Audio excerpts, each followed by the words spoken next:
Hey guys, today I want to talk about three things that when combined create the perfect recipe for a really nice transition between two sections.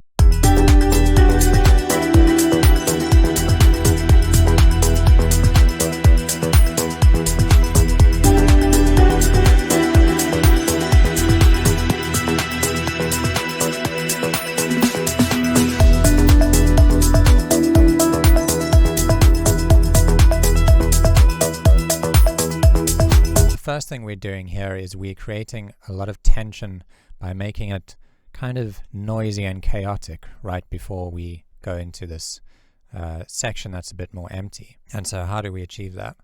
The first thing I'm doing here is I've got this send set up. You can see here I'm sending it, and this is automated. It's being sent to this reverb channel, and if we solo this channel, you'll hear what it sounds like.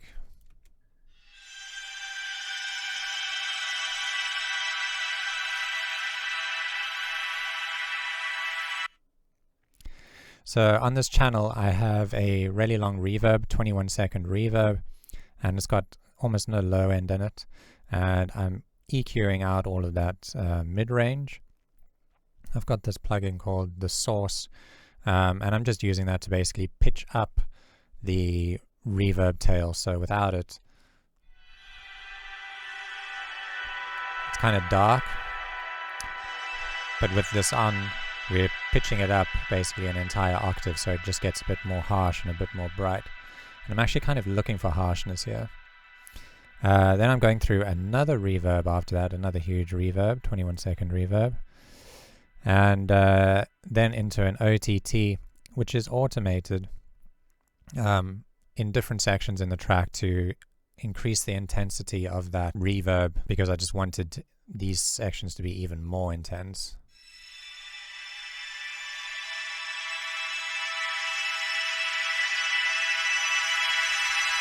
And then I've got a Pro Q3, which is just sitting over there and removing some harsh resonances that kind of like pierce the ears. You know, we want it to be chaotic and like in your face, but don't want it to hurt your ears.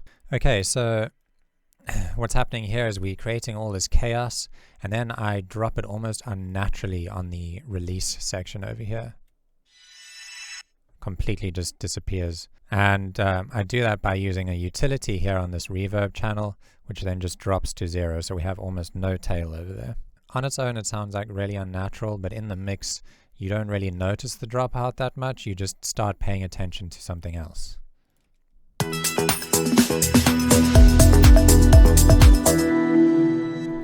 And the concept of paying attention to something else is also something that's really important, and I'd say that's the second and probably one of the most important things in this transition. Making sure that there's always something for the ear to switch its attention to when you're going through a transition like that.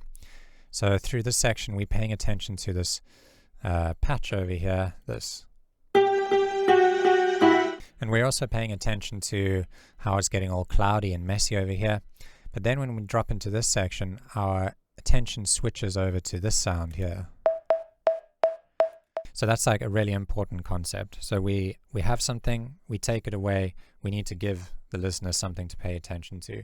I notice a lot of transitions when people send me projects or music for feedback, the transition doesn't work because they have all this energy build up, and then they take away all the energy on the drop and they expect it to just work, but it just feels boring because all they've done is taken stuff away. They haven't given anything back. They haven't given anything for the listener to shift their focus and attention over to. Okay, so the third thing that we're doing here is we're creating a little bit of anticipation so that the listener knows that something's about to happen.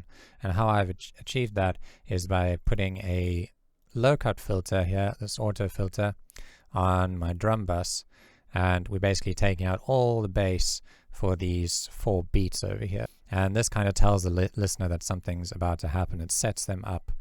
It gives them that feeling of anticipation so that when we hit this release over here, it's really satisfying and it's expected too. Another thing I've done is I've also got this little drum fill that happens over here.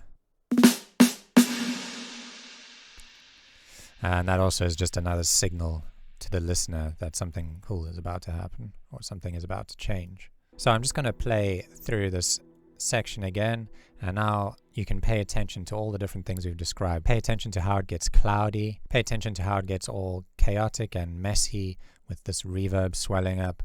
Pay attention to how we're removing something and we're adding something. Pay attention to the anticipation, the removal of the bass, the drum fill, and then pay attention to the feeling of release that we get when our attention shifts to this simple little percussion line over here and the removal of all the chaos.